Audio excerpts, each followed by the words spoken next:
la naturaleza del pacto eterno. Vamos a ver 3 puntos: eternidad, obra y gracia. Seguimos en el marco de la predicación secuencial y expositiva de este libro. Habíamos llegado hasta el capítulo 7, donde el Señor hace un pacto con David y le promete que le va a edificar casa. Nosotros sabemos que el Señor estaba hablando de una iglesia, de un cuerpo, aunque tal vez en los días de David entendieron que Salomón iba a construir el templo. Nosotros sabemos que esa referencia era a la iglesia, al cuerpo de Cristo. ¿Cuántos entendieron eso? Eso lo vimos la semana pasada. Y luego de ese pacto, se ve que David toma envión y comienza a conquistar todos los dominios que circundaban. Ya estamos en el capítulo 8. Empezó a extender a la nación de Israel. David derrotó a los filisteos, derrotó a los moabitas, a los amalecitas, a los sirios. El ejército de David, como usted sabe que el mejor rey que tuvo Israel fue David. 40 años reinó David en Israel. Y si usted habla con un judío o con un israelita, siempre le van a decir que no hay rey y nunca hubo rey en Israel terrenal como lo fue el rey David. Él empezó a ganar las batallas y a extender, a cumplir el mandato. ¿Se acuerda desde Josué? Que el Señor le había dicho: métanse en la tierra prometida, saquen a todos estos pueblos, extiendan los dominios, conquisten la tierra. Y en la segunda parte del capítulo 8 vemos la estructura de gobierno que tenía el rey David. Tenía a sus hijos, que eran los consejeros privados del rey, que eran los príncipes. Después tenemos a un cronista que tenía David, que era Josafat, era quien recopilaba los hechos dignos de ser recordado. El rey necesitaba a alguien que le recordara cosas, que le dijera lo que había pasado en años anteriores. Eso hacía un cronista. Después tenía un escriba, que era Seraías, quien tomaba nota de todo lo que acontecía en el reino. Por eso hasta el día de hoy tenemos muchos elementos que nos permiten ver cómo se vivía esos días, porque todo se anotaba. Es como en los gobiernos actuales, ¿no? Siempre hay alguien tomando nota y se toma nota de todo lo que se hace, todo lo que se dice. También el rey David tenía sacerdotes, tenía 2 sacerdotes, uno era Sadoc y el otro era Ahimelech. Y tenía después a Benaía, que estaba sobre los peleteos y los cereteos. Estos 2 linajes eran la guardia real, era la seguridad privada que tenía el rey, y también eran su correo, porque cuando el rey tenía que enviar un recado, una carta, un papiro a otro rey, a alguien que estuviera en algún lugar, tenía a los cereteos y a los peleteos, que eran los que tomaban un caballo y salían porque eran de confianza, era la guardia privada del rey. Y ya en el capítulo 9, una vez el rey establecido en el trono, él hace memoria de un pacto que había hecho con Jonatán. Vimos cómo David hizo un pacto con Jonatán. Y quiero llevarlo ya primero de Samuel 20:14. Y si yo viviere, harás conmigo misericordia de Jehová para que no muera, dice Jonatán. Y no apartarás tu misericordia de mi casa para siempre. Cuando Jehová haya cortado uno por uno los enemigos de David de la tierra, no dejes que el nombre de Jonatán sea quitado de la casa de David. Así hizo Jonatán pacto con la casa de David, diciendo: requiéralo Jehová de la mano de los enemigos de David. Y Jonatán hizo jurar a David otra vez, porque le amaba, pues le amaba como a sí mismo. Usted sabe que habían creado un vínculo muy fuerte Jonatán con David, a pesar de que Jonatán era el hijo de Saúl, que lo había querido matar tantas veces. Pero fíjese que acá hay una figura que nos va a servir de base para todo lo que vamos a ver en este día. Vamos a ver lo que es la naturaleza de un pacto. Y aquí estamos viendo el pacto que hace David con Jonatán, y lo voy a tomar como un ejemplo para poder explicar y que ustedes y yo entendamos lo que es un pacto. Todos nosotros estamos bajo un pacto y tenemos que entender el pacto en el que estamos. Y cuando nosotros no entendemos el pacto, porque eso es lo que le pasa a muchos creyentes, no conocen ni saben el pacto en el que están, por eso no se pueden beneficiar del pacto. Hay cristianos que son cristianos porque creen que son cristianos porque van a la iglesia. Y creen que Dios los tiene que bendecir porque ellos van a la iglesia. Pero mi hermano, esa es una forma muy rudimentaria. Eso es para un niño. Una forma rudimentaria de entender el evangelio, muy superficial. Nosotros tenemos que entender que nosotros somos bendecidos porque estamos bajo un pacto. Y tenemos que conocer las cláusulas del pacto en el que estamos, porque si no, nos puede pasar como un personaje que vamos a utilizar hoy, que por no saber el pacto, por ignorar el pacto, no se pudo beneficiar hasta que lo fueron a buscar. Entonces un hombre o una mujer conforme al corazón de Dios que desea prosperar en todo, tenemos que ser personas que siempre honren su palabra y que cumplamos o paguemos nuestros votos. Esto era David. ¿Sabe por qué David, a pesar de muchas cosas, él prosperó siempre? Porque él cumplía su palabra, porque él pagaba sus votos, porque era un hombre con cronista, era un hombre con agenda, era un hombre que no se olvidaba de la palabra empeñada. Nosotros hoy no tenemos un cronista ahí que nos haga acordar las cosas o un consejero privado, pero tenemos al Espíritu Santo. Se nos ha puesto al Espíritu Santo para que sea nuestro cronista, para que sea quien nos hace recordar todas las cosas. ¿Para qué? Para que prosperemos en todo, porque es la voluntad de Dios que prosperemos en todas las cosas. Entonces un hombre que prospera es un hombre que tiene el Espíritu Santo, que termina siendo su cronista y le hace acordar su palabra empeñada, su palabra hablada, la palabra de Dios. Porque mucha de la pobreza que nosotros vemos en los creyentes es por creyentes que no cumplen su palabra. Proverbios es muy claro que cuando nosotros prometemos y no cumplimos, el mismo Señor se encarga de destruir la obra de nuestras manos. Porque no conocemos la dimensión de un pacto. Nosotros nos casamos, fuimos delante de Dios y dijimos: Señor, hacemos pacto delante de ti. ¿Eso qué es lo que es? Es un pacto matrimonial. Después vienen los problemas y nos olvidamos del pacto que hicimos. Por eso es necesario entender qué es un pacto. David le había prometido a Jonatán que iba a hacer misericordia con la casa de Saúl y con la descendencia de Jonatán. Y así lo hizo. Claro, ahora entendemos por qué fue un rey que prosperó en todo. Mire, cuando un nuevo rey subía al poder, y esto ha pasado siempre en la historia de la humanidad, cuando un nuevo rey llega al poder, todos los descendientes del rey anterior tienen que huir por temor al nuevo rey, porque siempre el rey que subía y tomaba posesión mandaba matar toda la descendencia del rey anterior, porque ellos tenían poder por sangre de reclamar el trono. Los que han estudiado historia saben que es así. En Roma, en Grecia, en Babilonia, siempre fue así. Entonces cuando David llega al trono, toda la casa de Saúl, todos huyendo. Y cuenta la historia bíblica que una nodriza huyó con uno de los nietos de Saúl, llamado Mefiboset. Se cae con el niño y parece que le quiebra las dos piernas, y el niño quedó tullido de los pies. 15 años más tarde, David es el rey. Cuando David toma el poder sobre todo Israel, usted recuerde que primero reinó 7 años en Judá y luego de 7 años es proclamado rey de todo Israel.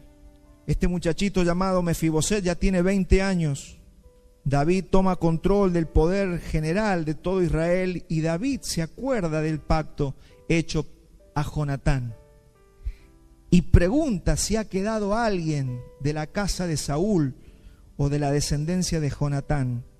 Y ahí le dicen los cronistas y sus siervos que ha quedado un tal Mefiboset que vivía en una zona pobre de Galaad y que está lisiado de los pies, que ese muchachito ya ha formado una familia, ya tiene 20 años Mefiboset. Se había casado y tenía un hijo, ese hijo se llama Micaía, y que vivía en Lodebar. Esa palabra es clave porque Lodebar, usted sabe que en hebreo lo significa no. Y Debar significa dabar, palabra. Es decir, vive en Lodebar, vive en el silencio, donde no hay palabra. Eso significa, los nombres hebreos siempre traen una revelación de lo que uno está tratando de escudriñar y de entender la Escritura. Todo en hebreo tenía un nombre con un significado. Lodebar es un lugar de silencio, un lugar donde no hay palabra, es decir, un lugar seco, un lugar sin vida. El punto de Mefiboset es que él está viviendo en un lugar alejado y él ignora el pacto que David y Jonatán, su padre, habían hecho. ¿Cuántos años hacía que el pacto estaba hecho? Pero Mefiboset no sabía, ignoraba ese pacto. Además, al ser discapacitado, no podía venir al rey a pedir misericordia.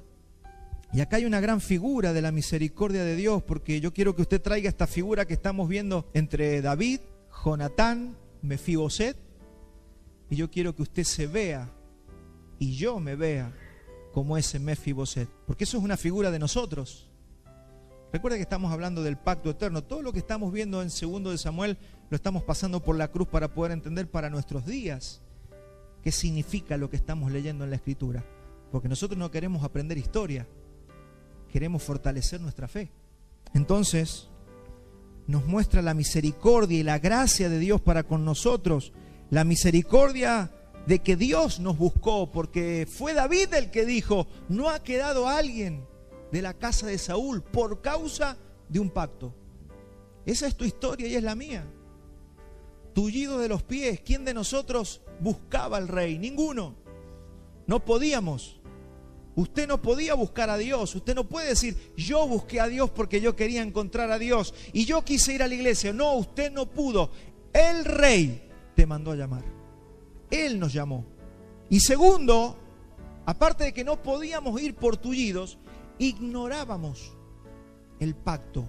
Y usted fíjese que a Mefiboset le pasa esto. Lo manda a llamar el rey. Imagínese el susto, porque la casa de David le quiere cortar la cabeza a toda la casa de Saúl. Era lógico, lo estaban llamando para matarlo. Cuando va, se encuentra que le empiezan a hablar de un pacto. Esa es tu historia y es la mía. Nosotros no buscábamos a Dios. Nosotros estábamos tullidos de las piernas, no podíamos ir a buscar al rey, no podíamos buscar a Dios, pero además que el rey nos mandó a llamar. Dice la Escritura que nadie puede venir a Dios si Él no lo atrae. Entonces Dios te atrajo hacia Él y te empezó a hablar de un pacto. Esa es nuestra historia.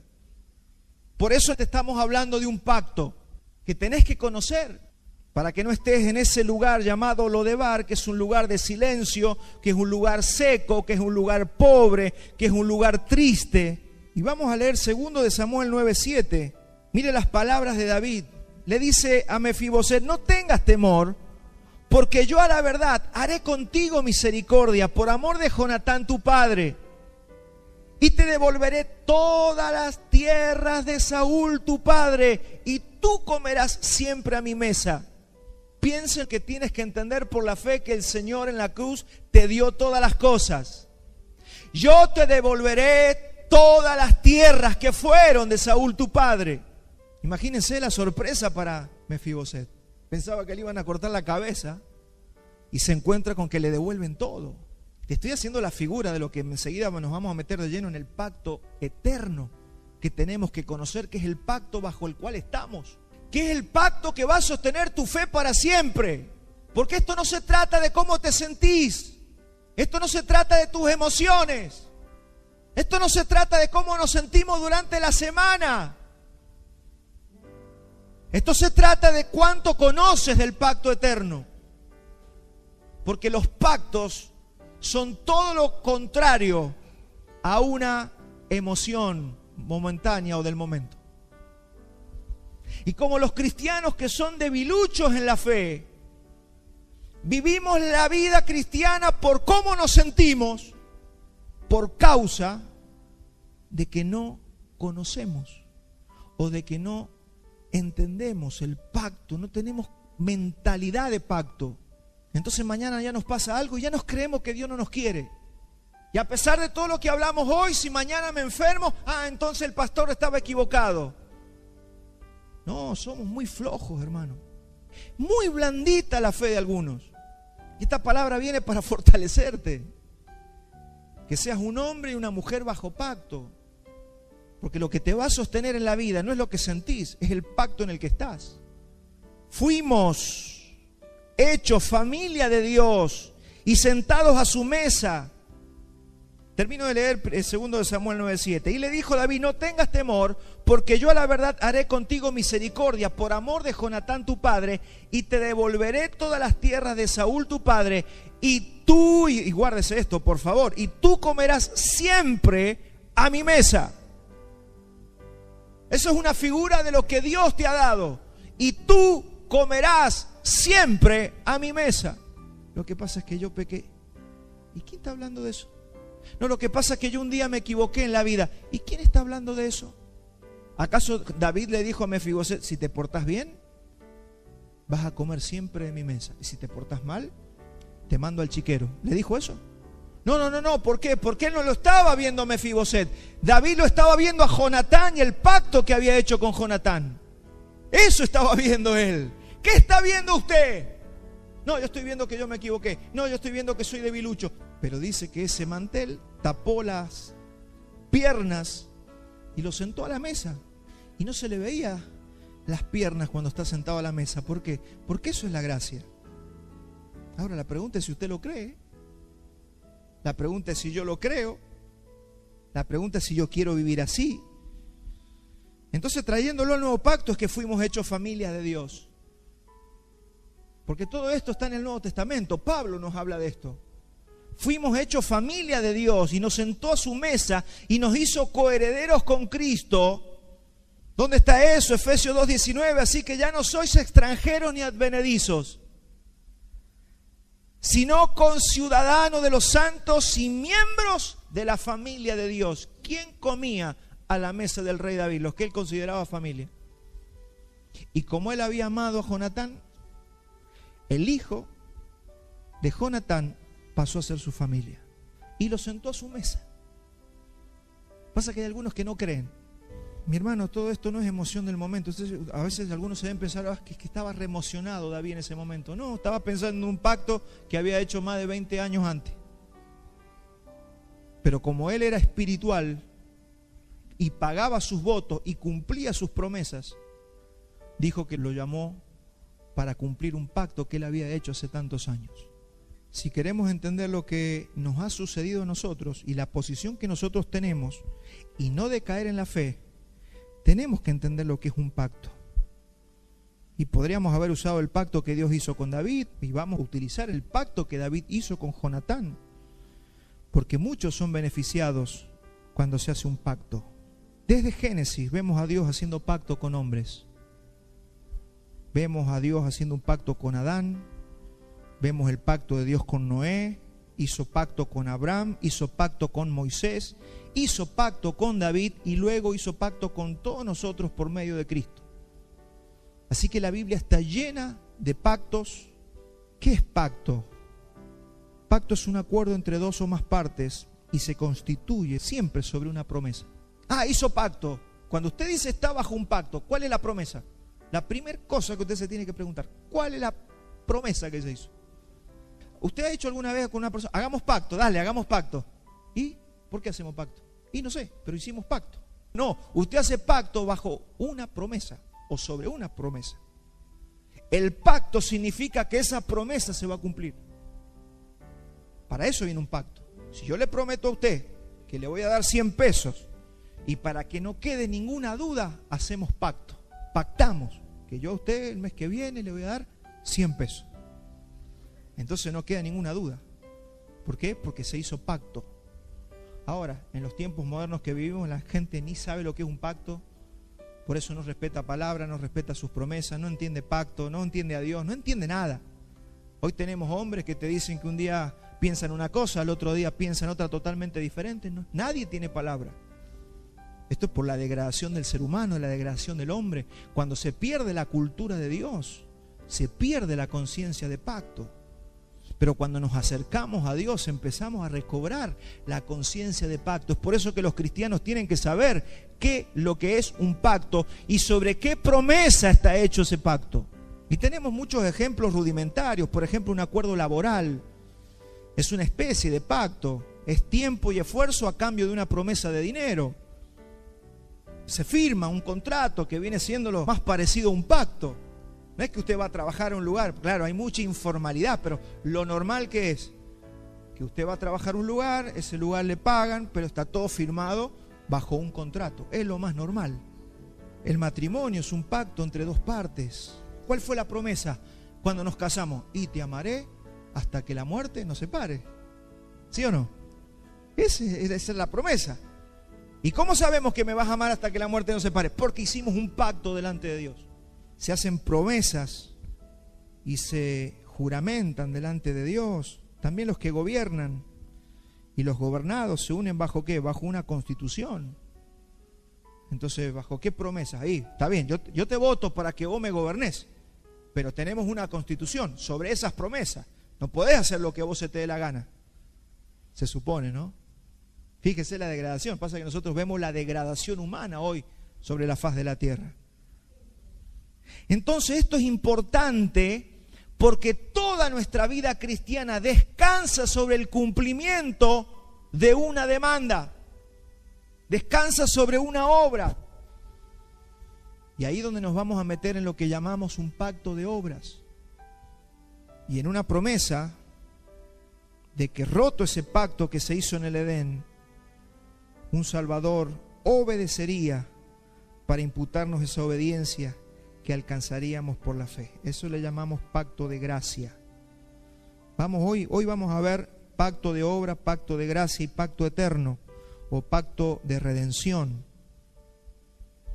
Entonces el mensaje de Dios es la explicación detallada de este pacto eterno. Tenemos que conocer qué es lo que es el pacto eterno, que es el pacto bajo el cual nosotros estamos. Cuando nosotros decimos Dios nos ha dado su palabra y la gente piensa que le han dado la Biblia. Oh, Dios nos ha dado su palabra y levantamos la Biblia. Pero está muy corto eso. ¿Qué significa que Dios nos ha dado su palabra? Significa que Dios nos ha dado una promesa y un juramento.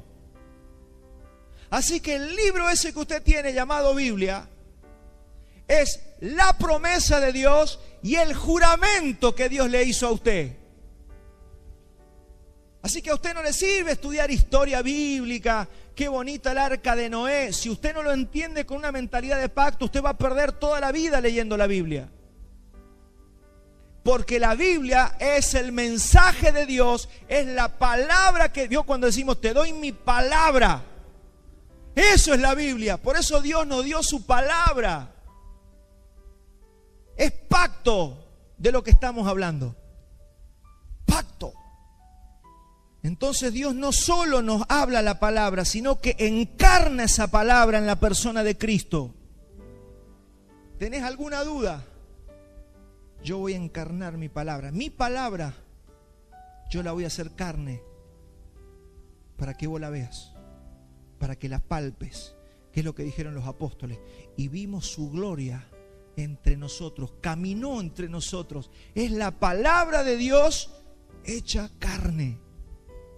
Es el cumplimiento de una promesa.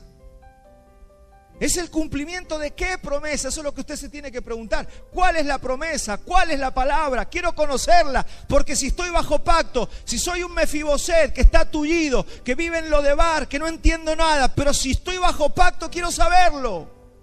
¿Y cómo te mandó a llamar el maestro? ¿Cómo te mandó a llamar David? Y te mandó alguien que te predique el evangelio. Te mandó uno de los peleteos y uno de esos en caballo y te dijo, vení que te está llamando el rey. Te trajeron a la iglesia. Lo que pasa es que él espiritualmente ya te había abierto los ojos para que pudieras venir. Esto es mucho más importante de lo que hemos creído. Y esa promesa y juramento la ha sellado también mediante sangre. O sea, si te quedaba alguna duda, no solamente que yo mi palabra la voy a hacer carne, sino que va a morir, va a derramar sangre, para que todo pacto, porque todo pacto se sella con sangre. Es para que no te quede ninguna duda, que de lo que Dios prometió, te lo ha dado, te va a ser hecho. Ese es el problema de la fe débil de los creyentes. Tienen fe débil, ¿por qué? Porque no conocen la promesa de Dios. Primero no conocen a Dios, no conocen la promesa de Dios, no conocen el pacto de Dios. Y viven un cristianismo tan emocional que cuando se sienten bien, sienten que Dios los ama. Y cuando se sienten mal, sienten que Dios no los ama. ¿Y qué leímos recién? Que el hombre de doble ánimo, el que va para un lado y que va para el otro, no puede recibir nada de Dios. Pero yo ayer tenía mucha fe, pero hoy no. Por eso no recibís nada. Porque todavía tenés una mente sensorial, sensual, siempre andás por lo que siente tu corazón, pero nunca vivís por el pacto eterno o el pacto que Cristo o el pacto que se te tiene que haber revelado para que puedas estar anclado a la verdad de Dios. Entonces mañana, cuando tus emociones se vengan al piso, se caigan al sótano, tenés que tener fresco el pacto, mi hermano. Porque no se trata de cómo te sentís, se trata del pacto. Esto es el Evangelio. Es la solución a un problema del principio. Por eso el plan eterno de Dios está compuesto por el pacto de redención, el pacto de obras y el pacto de gracia. 3 pactos que usted tiene que conocer. Un cristiano que no entiende esto va a ser como un electrocardiograma, va a ser la fe. Un día se quiere comer el mundo, al otro día siente que una cucaracha que lo corre hasta el demonio más chiquito lo hace huir. Un día soy sano porque por su llaga fuimos curados, y el otro día ya buscándose las enfermedades, porque así es la emoción. ¿Cuántos quieren confiar en sus emociones? Están locos. Hay que estar loco para confiar en las emociones. Vamos a ver el primero, pacto de redención. Todo esto es fundamento de tu fe, mi hermano. No estamos jugando a un mensaje temático. ¿Qué es el pacto de redención? Es el pacto que Dios hace consigo mismo. Es el pacto que hacen las 3 personas de la divinidad en la eternidad. Antes de que existiera el mundo, antes de que existiera todo lo que existe, el Padre, el Verbo de vida y su Espíritu hicieron un pacto en la eternidad.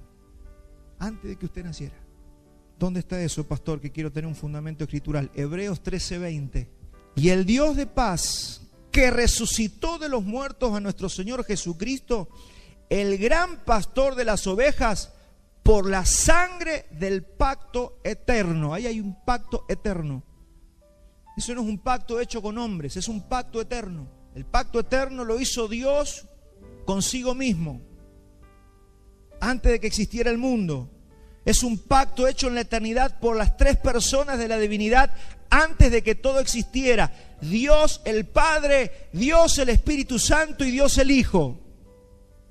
Eso usted lo ve desde la primera hoja del Génesis, cuando Dios el Padre llama las cosas a la existencia. Y dijo Dios, hágase la luz. Ahí vemos al Padre hablando. Vemos al Espíritu Santo. Dice el libro de Génesis que el Espíritu de Dios se movía sobre la faz de las aguas. Y el Nuevo Testamento nos revela al Hijo, que es el agente a través del cual el Padre creó todas las cosas y para quien Dios el Padre creó todas las cosas. Colosenses 1:6. Porque en Él fueron creadas todas las cosas, las que hay en los cielos y las que hay en la tierra, visibles e invisibles, sean tronos, sean dominios, sean principados, sean potestades. Todo fue creado por medio de Él y para Él, hablando del Hijo. Así que, mi hermano, es el Padre el que inicia el plan de salvación. Y es con Él con quien nosotros nos reconciliamos. Por los decretos eternos de elección, por su propósito y por su plan de salvación.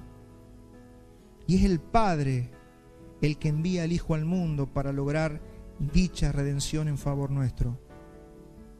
Y una vez que fue hecha la obra en la cruz del Calvario, Jesucristo murió, derramó su sangre, el pacto está hecho, pero luego de que el Hijo logra esa redención, todavía falta que nosotros tengamos esa redención aplicada a nuestra vida personal. ¿O usted no ha visto que Jesús ha muerto? Pero hay un montón de gente que no están bajo pacto. ¿Cómo? Ya está hecho el pacto eterno y ya el Padre envió al Hijo y derramó la sangre. ¿Por qué hay tanta gente fuera de ese pacto? Porque la obra del Espíritu Santo es que ese impacto, esa obra se impute, venga a nuestras vidas, a mi vida personal. Y eso lo hace el Espíritu Santo. Por eso la Biblia dice que es el Espíritu Santo el que redarguye de pecado, de justicia, de juicio, el que te abre los ojos, el que te atrae al Padre, el que por medio de la sangre te redime. Pero todo eso te lo habla el Espíritu Santo. Y el Espíritu Santo es el que crea fe en tu corazón y que también te santifica. Toda esta obra incluye a las 3 partes de la divinidad trabajando de común acuerdo. Estamos hablando del pacto de redención. El pacto de redención indica que desde la eternidad el Padre, el Hijo y el Espíritu Santo estaban de acuerdo en este asunto de ¿qué? De que Dios ya sabía que cuando Él hiciera un hombre en la tierra, ese hombre iba a fallar. No lo tomó por sorpresa. Vamos a continuar con los otros 2 pactos. Pacto eterno usted lo tiene allá arriba para graficarlo de alguna manera. Ahora vamos a hablar del pacto de obras y el pacto de gracia para que empecemos a tener una comprensión más general. Vamos a hablar del pacto de obras. ¿Qué es lo que es el pacto de obras? El pacto de obras se refiere a la situación original en la que Adán y Eva son creados, allí al principio de la línea de tiempo, donde son puestos en un estado de prueba, fueron puestos ahí para ser probados, donde Dios les dio ciertos mandamientos, leyes y promesas condicionales. Por eso es un pacto de obras. Ahí no existe la gracia. Estamos en este pedacito de acá, pacto de obras. Esa división es el día que Adán y Eva pecaron. Para atrás es todo pacto de obras y usted lo tiene que entender y yo lo tengo que entender. ¿Quiere ver por qué era un pacto de obras? Vamos a ir a Génesis 2:15. Tomó pues Jehová Dios al hombre y lo puso en el huerto del Edén para que lo labrara y lo guardase. Fíjese, ya hay dos mandamientos: labrar y guardar el jardín.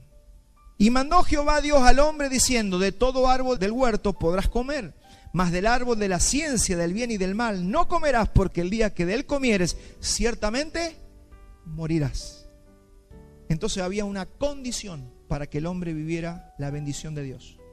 No tenía que comer del árbol de la ciencia del bien y del mal, tenía que comer del árbol de la vida, tenía que obedecer a lo que Dios le había mandado, que era labrar el huerto, cuidarlo, protegerlo, y todo eso se llaman obras. Ahí no aparece la gracia por ningún lado. Entonces lo que se pone delante de Adán y Eva es la promesa de la vida eterna determinada por el árbol de la vida en el Edén, condicionada por su obediencia, es decir, por obras. Aquí no hay fe, acá no hay que creer para ser bendecidos, solamente había que obedecer, tenían que obedecer. Por eso yo les decía recién, si lo hubieran puesto a usted y a mí, también hubiéramos caído. Pero ¿cuánto tiempo estuvo Adán y Eva en el huerto sin pecar? No importa si fueron 1 año o 1000 años. No importa si fueron millones de años. Lo que interesa es que un día iban a pecar. Lo interesante es que si lo hubieran puesto a usted o a cualquiera de nosotros, en un momento íbamos a desobedecer. Entonces, ¿qué se les exigía? Se les exigía perfección. Tenían que ser perfectos, tenían que obedecer todo lo que Dios les había pedido. Entonces, si obedecen y sus obras son buenas y comen del árbol correcto, entonces entran en la vida eterna y la bendición. Si fallan en ajustarse a los términos de ese pacto, entonces morirán y sus descendientes iban a caer en la ruina. De manera que toda la base de esa relación entre Dios y la humanidad estaba basada en obras. Por eso se llama pacto de obras. Toda la base de la relación entre Dios y la humanidad se basa en obras. Entonces Adán y Eva fracasaron en esa prueba. Ellos infringieron los términos y el acuerdo y como resultado sumieron al mundo en destrucción. Y como ya hemos dicho tantas veces, si Dios hubiera decidido exterminar a la raza humana hubiera sido justo, porque Él ya les había dicho: el día que coman de ese árbol y el día que ustedes obedezcan, ciertamente morirán. Así que Él podría haber extinguido su raza que había creado y nadie le podría haber dicho nada al Señor. Pero allí apareció la misericordia. Allí aparece la misericordia. ¿Vio cuando nosotros leemos en la Biblia que Dios es Dios misericordioso? Usted tiene que conocer a Dios. Hay gente que ve un Dios de fuego, un Dios malo, un Dios que lo está buscando que usted peque para reventarlo. No, usted tiene que entender esto. El fundamento para que su comunión con Dios sea sana y no traumática. ¿Vio cuando a veces uno se lleva mal con una persona porque uno creía que el otro pensaba mal de uno? Me imaginaba que usted no me quería porque yo lo veía que estaba así con esa cara. Hay gente que piensa que nadie lo quiere o que alguien no lo quiere o imagina. Y así hay muchos con Dios, ¿no? No, yo supongo que Dios no me debe querer porque todo lo que me ha pasado este mes. Así la gente no entiende. Allí apareció la misericordia de Dios. ¿Basada en qué? En un pacto hecho en la eternidad. Para eso se hizo el pacto de redención eterno. Para eso se hizo. Entonces, como Dios ya lo había pensado, porque Dios no tuvo un arranque así de ira. No, Dios no reacciona. Dios ya había hecho un pacto de redención en la eternidad. para cuando llegara ese momento. Usted tiene que estar pensando cómo va a reaccionar si su hijo algún día le dice: me equivoqué papá, me equivoqué mamá.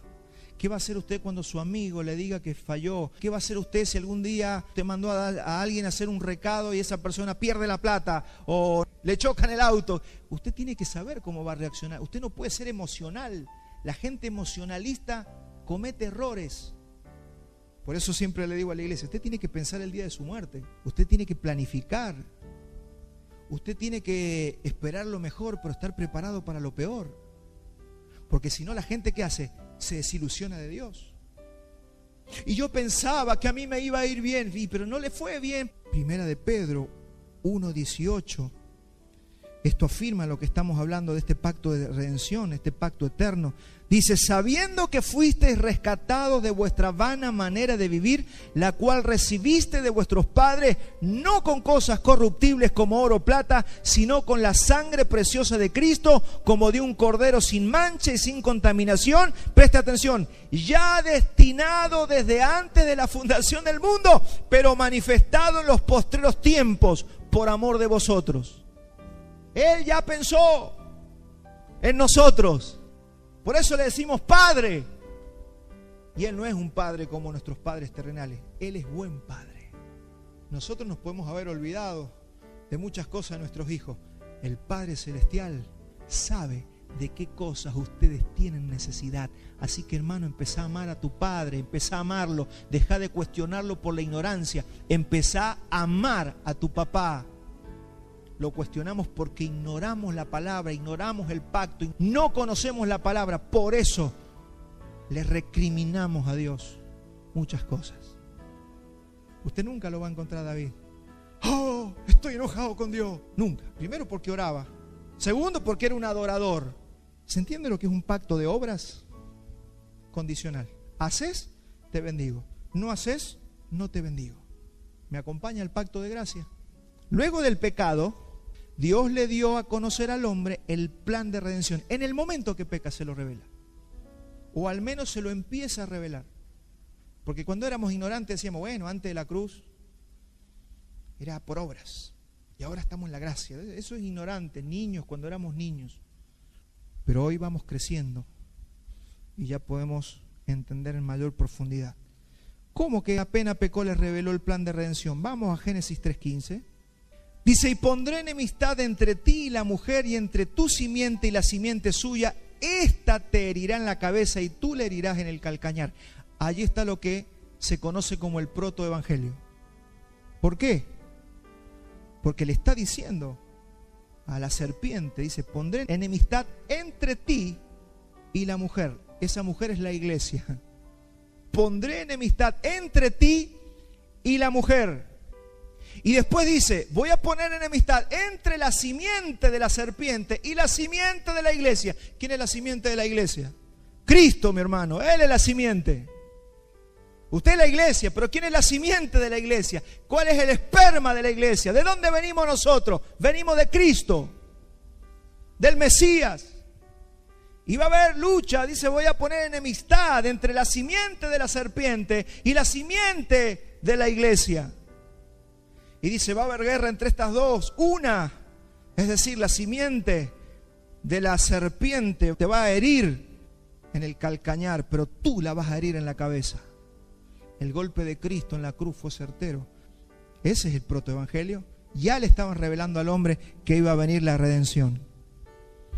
Este pacto de gracia lo podemos dividir en dos, porque usted sabe que era un pacto que se iba revelando progresivamente.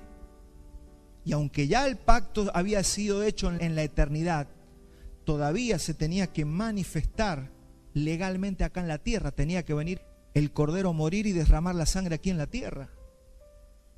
Entonces, entendemos este pacto de gracia y lo dividimos en dos: en el tiempo de la promesa y en el tiempo del cumplimiento. Pero es pacto de gracia. A partir de ahora, los hombres empiezan a ser salvos. Todos los hombres, luego del pecado de Adán, son salvos por la esperanza o por la fe. Pero son salvos por gracia. ¿Por qué? Porque como ya hemos enseñado muchas veces, los del antiguo pacto, ¿qué hacían? Si tenían esperanza que venía el Mesías, ellos creían en el Mesías. Y nosotros, que hemos nacido después de la cruz, somos salvos porque creemos que el Señor ya vino y ya derramó su sangre. Entonces estamos bajo un pacto de gracia que comenzó en Génesis 3:15. La única diferencia entre los del Antiguo Testamento es que ellos tenían la esperanza en la promesa de la venida, y nosotros tenemos fe en el cumplimiento de la obra de Cristo. Es para que usted entienda cómo se salvaban los antiguos, porque todavía hay gente diciendo, no, antes era por las obras. Antes en el Antiguo Testamento la gente se salvaba por obras. Nunca la gente se salvó por obras. ¿Alguien pudo cumplir las obras de la ley? Todavía hay cristianos que están metiéndose en la ley, quieren conocer la ley, pensando que la ley les va a traer la bendición de Dios. Mi hermano, no hay salvación ni bendición por las obras, solamente por la fe. Por eso la Biblia dice que solamente por la fe el justo vivirá. Y esto conéctelo con lo que hablamos al principio. Empiece a creer, crea. Entonces, cuando somos redimidos por el Señor bajo el pacto de la gracia, lo que recuperamos no es el estado de prueba antes del pecado, porque allá el hombre estaba en una situación de prueba, fue puesto a prueba para ver si obedecía o no obedecía, aunque Dios sabía que no iba a obedecer. Lo que se nos ha dado ahora es un ascenso al estado que habría logrado Adán y Eva si hubieran sido perfectos y hubieran comido del árbol de la vida, pero no lo hicieron.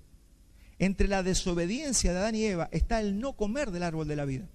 Por eso el Señor se lo escondió. Uno dice, no, pero ellos comían del árbol. No alcanzaron a comer del árbol de la vida. Nunca obedecieron de comer del árbol de la vida. Comieron del árbol que no tenían que comer.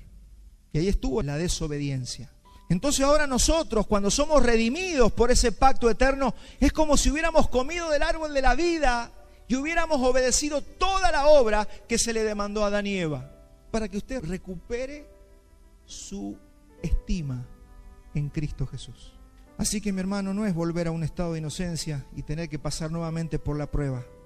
Es haber cumplido el pacto de obras. Ser redimidos por el Señor es haber cumplido con el pacto de obras. Siempre el trato de Dios fue por obediencia. Usted tiene que obedecer. Solamente que como no obedeció el hombre, tuvo que venir otro a obedecer. Pero siempre el pacto fue por obras. Mi hermano, la salvación siempre fue por obras. Solo que esta vez la obra la hace Cristo, quien nos regala la salvación por medio de la fe en su obra, y a esto le llamamos gracia. La salvación siempre es por obra, siempre fue por obra. El pacto allá fue por obra. El que cumple es bendecido y tiene vida eterna. No cumplió el hombre, tuvo que venir Cristo, fue perfecto, cumplió toda la obra, cumplió toda la ley y nos regala a nosotros ese cumplimiento de obra. Por eso somos más que vencedores, porque al recibir por la fe la obra de Cristo es como si nosotros hubiéramos cumplido a la perfección toda la obra que demandaba el Padre. De eso se trata el pacto eterno. Ahora, esto tiene que sanar tu fe. Esto te tiene que decir, pero yo delante del Señor soy perfecto. Por mis méritos no, por los méritos de Cristo. Por los méritos de Cristo. Esto se tiene que atornillar a tu cabeza. Él vino al mundo y se puso bajo la obligación del pacto original de obra. Eso fue lo que hizo Cristo. Él vino aquí para cumplir aquello que se le había demandado al hombre. Y ahora por gracia, Él nos da su obediencia, nos regala su obediencia. Cristo cumple todos los términos establecidos en el pacto original de obra para que en el análisis final sepamos que la salvación siempre es por obra. Es por eso que la salvación solamente se puede dar por medio de Cristo. La demanda del Padre, ¿quién la cumplió? Cristo. Entonces cuando dicen algunos, solo en Cristo hay salvación. Claro, solo en Cristo hay salvación, porque fue el único que cumplió la obra a la perfección. Por eso Él es autor de eterna redención, de vida eterna, de todo lo que usted necesita y tiene por medio de Él. ¿Cuántos están gozando, hermano? ¿Se da cuenta que es mal negocio la emoción? ¿Que es mejor negocio entender? Es mejor negocio entender las cosas. Amados, por ende, el pacto de gracia no anula el pacto de obras. Por el contrario, cumple los términos del pacto de obras. Dice, no hay. El pacto de obras y el pacto de gracia van de la mano, van juntos. Lo que fue abolido, ¿qué fue abolido? Fue la ley expresada en mandamientos, mi hermano. Hay que entender que una cosa es el pacto de obras y otra cosa la ley mosaica. Hay gente que hace una mezcolanza de esto y por eso andan en discusiones vanas que no edifican. Nunca se abolió el pacto de obras, nunca. Pero sí dice la Biblia que fue abolida la ley expresada en mandamientos y en ordenanzas. Porque ¿para qué vino la ley en el Sinaí? Y vino para hacer un contraste, para que se notara más el pecado del hombre. Para eso vino la ley. Y encima vino Cristo y cumplió no solamente el pacto de obras, sino que todas las demandas de la ley judía que se dio en el monte Sinaí. Cumplió todo. Vivió de manera perfecta. Es por esto que los que no han creído en Cristo todavía están bajo las exigencias del pacto de obras. Y van a ser juzgados si no creen en Cristo y lo rechazan por el pacto de obras. Y cuando vamos ahí, a ver, ¿cumpliste el pacto de obras? Ningún ser humano puede cumplir las demandas de Dios. Tranquilo, que no hay que exigirse. Dios sabía que no se podía cumplir. Es el plan perfecto, es el plan eterno, es el plan de redención, es el pacto de redención hecho en la eternidad por las tres personas de la divinidad. El ejemplo más grande de la ira de Dios desatada no la vamos a ver en el libro de Apocalipsis. La vemos en la cruz. ¿De qué fuimos salvos? ¿Sabe de qué fuimos salvos? Fuimos salvos de Dios. Dios nos salvó de Dios. Por eso todos aquellos que rechazan la gracia, hay un día de ira para toda la raza humana. Y hay un lago de azufre y fuego para todos los que rechazan la gracia de Jesucristo. Porque este pacto Dios no lo hizo con Adán y Eva. Dios lo hizo con toda la humanidad. Nosotros predicamos el pacto eterno a todos los hombres y le decimos a la gente que Dios estableció un pacto con el hombre. El hombre no lo cumplió y por eso envió a su Hijo Jesucristo. ¿Para qué? Mediante la fe nosotros pudiéramos recibir esa obra cumplida que es de Cristo y que nos redime. Ese es el plan de redención. Estaba viendo que en la mayoría de los países, usted habla de religión, lo pueden meter preso. Está prohibido a los políticos hablar de religión. O sea, todas las leyes ya confabulan para que no se pueda hablar desde los lugares de poder de estos temas. Ahora tenemos que tener la habilidad de mostrarle al mundo que lo que le estamos predicando no es una religión.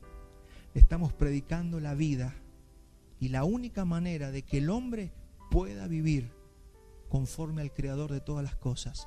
Y ahí sí que tenemos que tener el relato y tenemos que tener el mensaje y hay que estar preparados porque usted no le va a llevar a ninguna persona de esta sociedad un mensaje religioso. Usted le va a hablar de la vida, porque de esta manera es la única forma de recibir la vida de Dios, que es la vida eterna.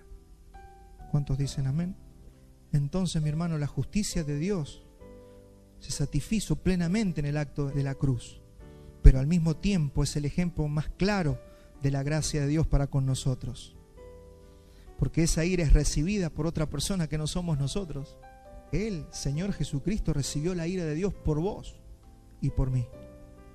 ¿Sabe lo que es acostarse a dormir esta noche? Saber que usted y yo ya fuimos liberados de la ira de Dios, que a pesar de que te equivoques y que fallemos y que tropecemos mañana, ya fuimos liberados de la ira de Dios. Por eso dice la Biblia que nosotros no somos hijos de ira, sino somos hijos de misericordia. Su gracia nos alcanzó. Esto, mi hermano, si usted lo entiende, esto le va a cambiar toda su vida. Porque una mentalidad vivida bajo pacto es lo que transforma y nos va abriendo el camino en la vida. Por eso yo empecé hablándote de fe. Porque no es fe, como siempre decimos, de Palito Ortega. No, es la fe en el pacto en el que vivimos.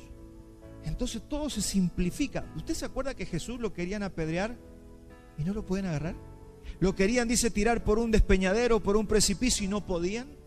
Necesitaba algo para comer la Pascua con sus discípulos y ya estaba todo armado y todo se le daba. Cápteme esto que le quiero decir. Así es la vida que Dios espera que vos y yo vivamos. Lo que necesitas para tu vivir diario está. Lo que usted necesita para pasar por una calle peligrosa y que no le peguen un tiro está. Todo está, todo está, todo está dado. Todo está dado ¿a quiénes? A los que viven en fe. No la fe de los loquitos que se van a meter en cualquier lugar porque se creen que tienen fe. No, porque usted camina sobriamente, sabiamente. ¿Sabe lo que es vivir así sin miedo? Subirse a un avión y saber que si se cae es voluntad de Dios. Si se cae es porque era el tiempo, mi hermano. Pero si no, si yo tengo que seguir mi propósito en esta tierra, el avión no se cae. Ahora los seres humanos pueden repudiar ese pacto, negar ese pacto, pero no pueden anular ese pacto. Ya está hecho. Es por eso que todos los hombres van a compadecer delante del trono de Dios un día, porque todos los hombres han quebrantado su ley. ¿Por qué? Porque Dios no hizo el pacto solamente con una parte de la humanidad, la hizo con todos.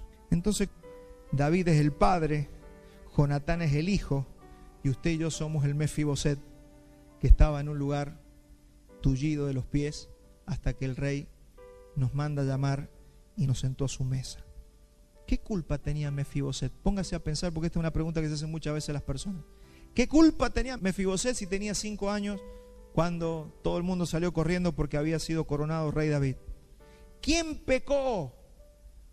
¿Pecó él? ¿Pecó su madre? ¿Pecó su padre? La respuesta la tiene el Señor Jesucristo en Juan 9:3.